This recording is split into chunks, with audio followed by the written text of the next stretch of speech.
अरे भाई अब बताइए, ये कोई मतलब है? हम तो सब की गिनती करवा रहे हैं, सबकी आर्थिक स्थिति को देख रहे हैं, और जहां तक सवाल वो सब चीज का है तो सब तो पहले से भी है ना। आप जानते ही ना, हम लोगों ने तो सपोर्ट ही नहीं किया है जी।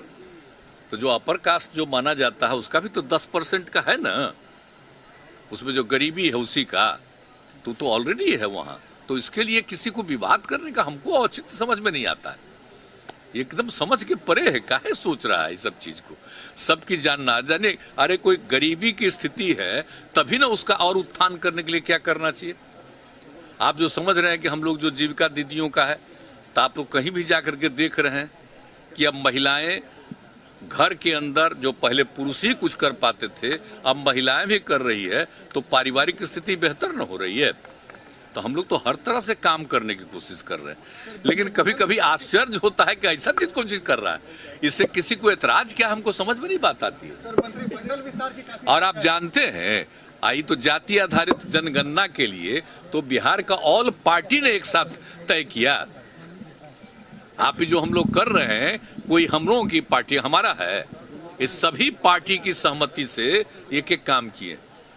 हम लोग गए थे केंद्र में प्रधानमंत्री जी से मिलने के लिए, उनसे भी बात किया, वो वहां से आ गया कि नहीं करेंगे, अब राज्य को करना है करें। तो हम लोग भी सबसे बात किए और तय करके, और हम लोगों ने इस काम को किया। तो क्या क्या करेंगे ये सब पार्टी के लोगों से विमर्श करके, लेकिन ये बात समझ में नहीं आती।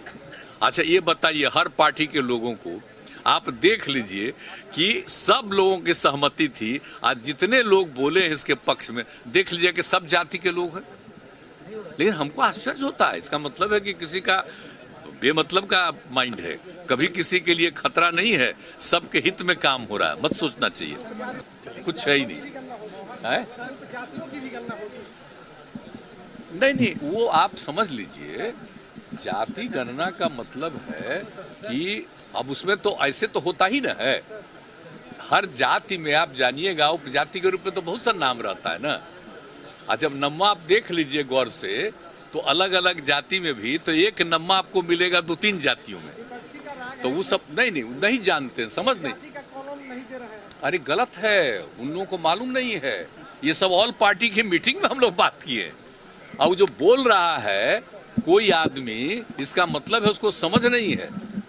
सारी मीटिंग का अगर ऐसा कहिएगा तो हम तो कह देंगे, जो भी होगा सब पार्टी के लोगों को, कि सबकी सहमति हो जाए और उसको हम लोग जारी कर दें कि कौन क्या बोला, क्या तय हुआ प्रोसीडिंग में, प्रोसीडिंग में क्या है। ये सब गलत है। अरे भाई आखिरकार तो जब होता है ना, तो कौन क्या है इसका जानकारी होगी ना, नहीं तो पता ही नहीं न चलेगा। अब आप किसको मान्यता है जरा बताइए। आप जान रहे हैं अनुसूचित जाति, अनुसूचित जनजाति, सब में जो जातियां हैं वो सब नोन है। अब आप बताइए कि जिनको भी सुविधाएं मिलती है, कहीं किसी चीज को मिलती है सुविधाएं, तो क्या होता है। तो इसलिए जाति का तो मतलब है ना जी। अब मान लीजिए कि कोई आदमी अपर कास्ट है, ये बताइए, कोई बैकवर्ड है, इन्हें ओबीसी है, या कोई ईबीसी है, अति पिछड़ा है, तो आप बताइए जाति ने कहता है? कहीं सुने हैं कि कोई उपजाति कहता है? अपर कास्ट में 4 जातियां हैं, तो कौन जात है जिसमें उपजाति नहीं लोग अपना अपना नाम रखे रहता है? लेकिन कहीं कोई उपजाति बोलता है? जो बोला है ये बयान, उसी से पूछिए कि आपकी जाति है कि उपजाति है, ये बताइए। ये उनसे पूछ लीजिएगा, तब पता चल जाएगा। ये सब ऐसे ही बात करता है, हम सच बताते हैं।